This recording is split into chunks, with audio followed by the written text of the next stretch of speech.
Hello students, इस video lecture में हम डिस्कस करने जा रहे हैं ईएमआई का बहुत ही important topic Lenz law. Lenz law क्या होता है? ये इंड्यूस करंट की डायरेक्शन को डिफाइन करता है।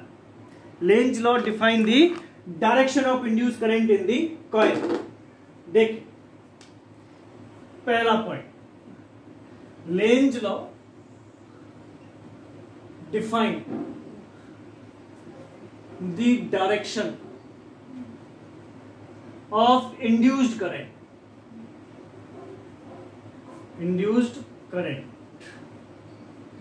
in the coil।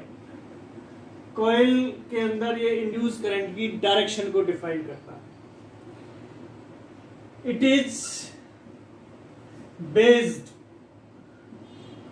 On the conservation of energy. तो ये जो लॉ है इसका जो बेसिक प्रिंसिपल क्या है? Conservation of energy. This is the basic principle of Lenz law. अब बात आती है लेंज लॉ होता क्या है। ये देखिए, according to Lenz law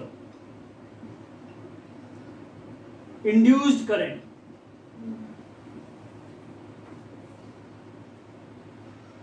flow in such direction, induced current flow in such direction that it oppose the change। Induce current उस डायरेक्शन में फ्लो करती है जहां से वो होने वाले चेंज का अपोज कर सके। मींस उस फैक्टर का अपोज करती है इंड्यूस करंट जिससे वो खुद प्रोड्यूस हुई होती है। तो ये लेंज लॉ कहता है, according to Lenz law induce current flow in such direction that it oppose the change. ये डेफिनेशन हो गई।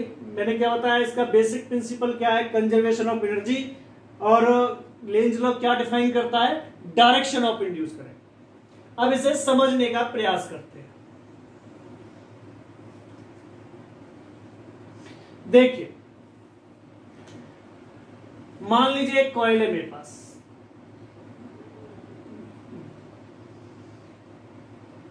This is the coil.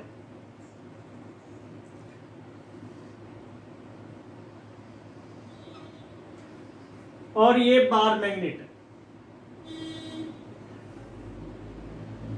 और ये नॉर्थ पोल है।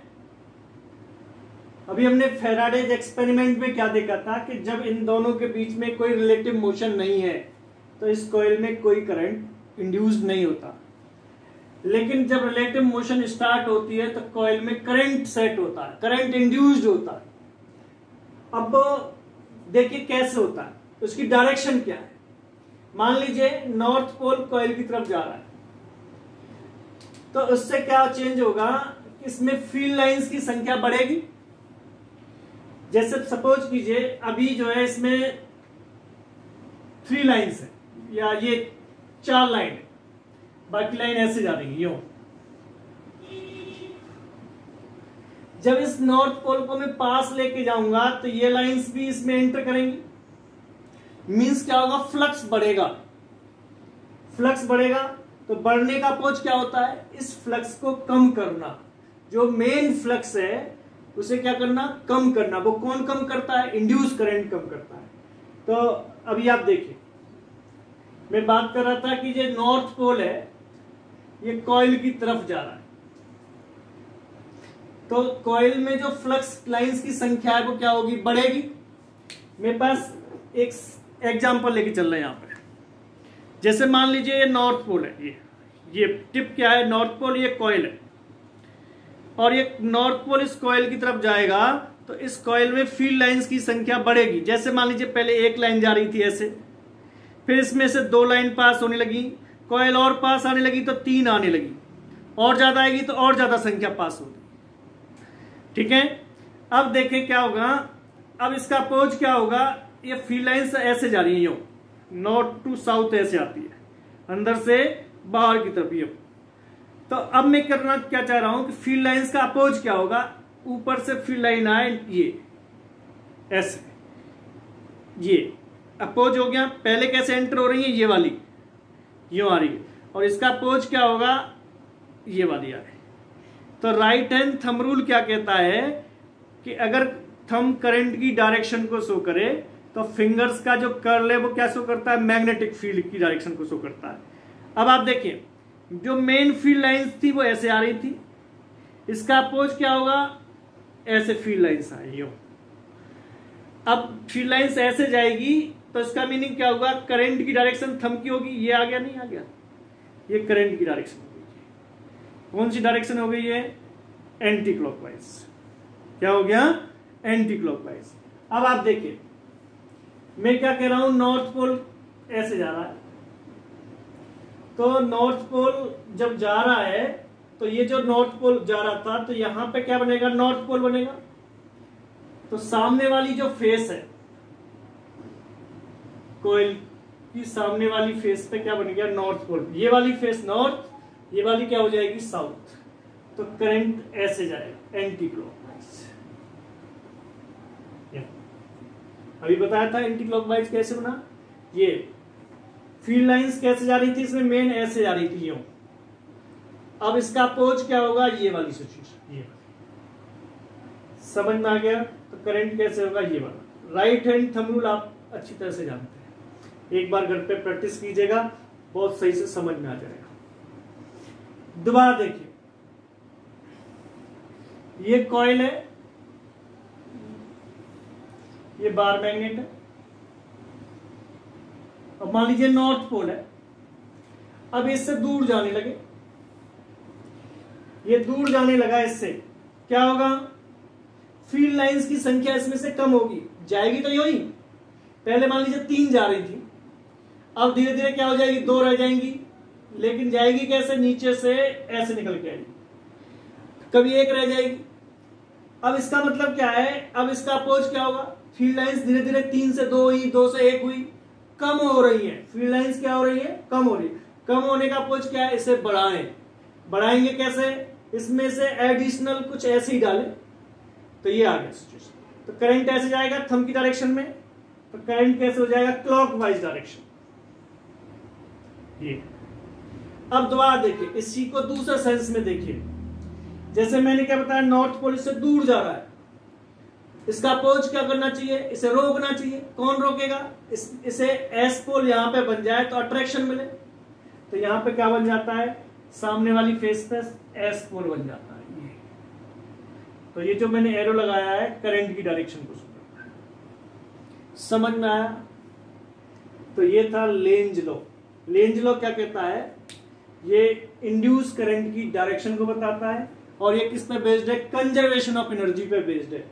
अब बात आती है कंजर्वेशन ऑफ एनर्जी पे कैसे बेस्ड है, तो आप देखिए, जब नॉर्थ पोल इसकी तरफ जा रहा था तो कॉइल की जो फ्रंट फेस है, मींस नॉर्थ पोल के सामने वाली फेस थी, कैसी बनी, नॉर्थ पोल बनी। नॉर्थ यहां पे, नॉर्थ यहां पे, समझ में आ गया। नॉर्थ और नॉर्थ क्या करते हैं, एक दूसरे का को रिपेल करते हैं। अब आप देखिए, ये जो नॉर्थ पोल जा रहा है यहां पे, तो मैं रिपल्सन के अगेंस्ट में काम कर रहा हूं, मींस यहां भी नॉर्थ है, यहां भी नॉर्थ है, तो किसके, इन दोनों को क्या होना चाहिए, रिपल्सन, रिपेल होना चाहिए।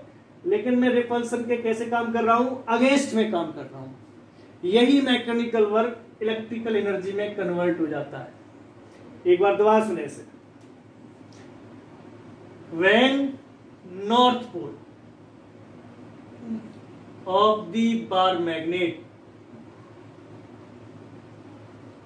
moves towards the coil, coil का जो नॉर्थ पोल है, when the north pole of the bar magnet moves toward the coil, ये नॉर्थ पोल कॉइल की तरफ मूव कर रहा है, तो क्या होगा, द फ्रंट फेस का मतलब क्या है, the face toward the north pole, the front face of the coil.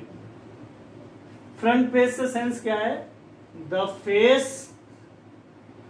Towards the north pole, जो फेस नॉर्थ पोल की तरफ है, ये the front face of the coil behave as a north pole की तरह ही बिहेव करने लगती है।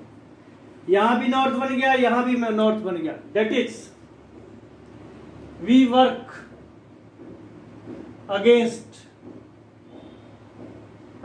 The force of repulsion. हम रिपल्सन फोर्स के अगेंस्ट में वर्क कर रहे हैं। यही मैकेनिकल वर्क इलेक्ट्रिकल एनर्जी में कन्वर्ट होता है। This mechanical work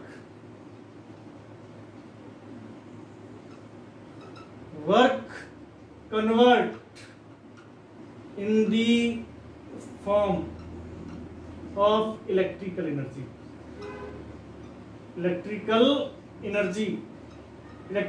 means induced current की फॉर्म में ये सेट हो जाता है। यही लेंज लॉ कहलाता है। तो लेंज लॉ कहता है induced current flow in such direction that it oppose the change। जैसे हमने चेंज क्या कर रहे थे, फ्लक्स को बढ़ा रहे, तो इंड्यूस करंट क्या करेगी, उस बढ़ने वाले फ्लक्स का अपोज करती है। यहां पे क्या हो रहा था, फ्लक्स कम हो रहा था, मींस फ्लक्स कम हो रहा है तो क्यों कम हो रहा है, उसे बढ़ाने का प्रयास करेगी। तो this is the Lenz law. Okay मित्रों, समझ में आया होगा। एक दो इस पे क्वेश्चंस कीजिए। एनसीईआरटी में बहुत सारे क्वेश्चंस दे रखे हैं इस पे, आप उनको करने का प्रयास कीजिए। Thank you.